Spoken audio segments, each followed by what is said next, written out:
पढ़ते हैं अपनी तकरीर शुरू करने से पहले, या कनाबुदो व या कनस्तईन।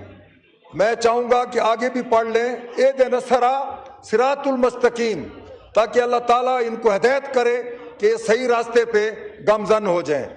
चूँकि ये 37वीं तरमीम पाकिस्तान के लिए एक अहम ज़रूरत थी।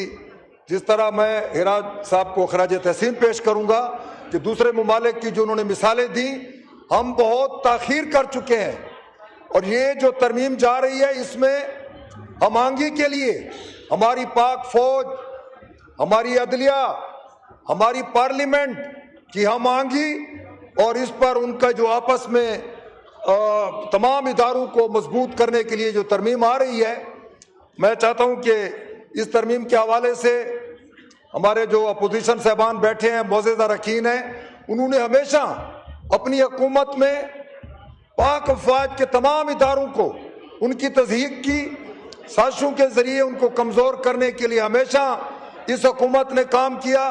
लेकिन अल्हम्दुलिल्लाह जहाँ पाकिस्तान पीपल पार्टी का जब भी मौका मिला, पाकिस्तान पीपल पार्टी ने पाकिस्तान खप्पे का नारा लगाया। इसी तरह आसिफ अली जरदारी साहब जो हमारे सदर हैं, जब हमारे आइन को पास इख्तियारात नहीं थे और एक वैध शख्स प्रेसिडेंट के पास इख्तियारात थे ईवान को मजबूत करने के लिए, उसने वो इख्तियारात अपनी सदारत, अपने इख्तियारात ईवान के हवाले किए। इसी हवाले से मैं खराज तहसीन पेश करूंगा अपनी पाक अफवाज को, जिनके बारे में ये लिखते हैं उस वक़्त उनको ये भूल गया है कि उंगली उठेगी, आज उंगली उठने वाली है। वो कौन था? जब इनको इक़्तिदार मिला तो उनके बाद इसी अपनी पाक अफवाज की उन इदारों को कमज़ोर करने की साजिशों में मुब्तला हो गए। मैं तमाम इन मौजूदा रकीन को कहूँगा कि आप अपने 1.5 साल का जो खैबर पख्तूनख्वा में आपकी हुकूमत रही, मुझे एक कारनामा आप दिखा दें सिर्फ करप्शन के बगैर। और मैं तो कहता हूँ इतनी करप्शन हुई कि आखिरकार करप्शन को शर्मिंदगी महसूस होने लगी। मैं तमाम अपने इन अपोजिशन भाइयों को कहूँगा कि अगर मुल्क में चलना है, इस आइन में अगर आपको अवाम ने भेजा है तो आकर मिलकर बैठें। कई दफ़ा स्पीकर साहब ने इनको कहा कि आएँ, आप कमेटियों में नहीं जाते, आप अपने 1.5 साल के दौर में एक अपने इलाके की बात बता दें। एक ही रट लगाया हुआ है 804 कैदी, 804 कैदी। क्या हम अपना मुल्क आपकी मरहूने मिन्नत छोड़ दें? नहीं, ये ऐवान बैठा है, इसने मुल्क के लिए फैसले करने हैं। और इस तरमीम में मैं ज़रूर ये बात करूँगा कि जब तरमीम आएगी, इदारे मजबूत होंगे, हमारी पाक अफवाज मजबूत होगी, हमारे अदलिया मजबूत होगी। और उसी हवाले से जब इंडिया को शिकस्त हुई, हमारे नौजवान लीडर जब गए अपना पूरे दुनिया का पाकिस्तान का केस लेके, उसके खिलाफ भी इन्होंने बातें की। अल्लाह ताला ने उसको कितनी वहाँ पर दूसरे मुमालिक में पजीर राय मिली।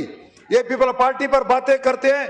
मैं तो कहता हूँ हमारा पूरा मुल्क जुल्फकार अली भुट्टो शहीद का एक एटम बम बनाने का फैसला जो आज तक हमारे मुल्क को नाकाबिल तहसीब बना चुका है कि वो हमारे मुल्क की तरफ कोई मैली आंख तक नहीं देख सकता।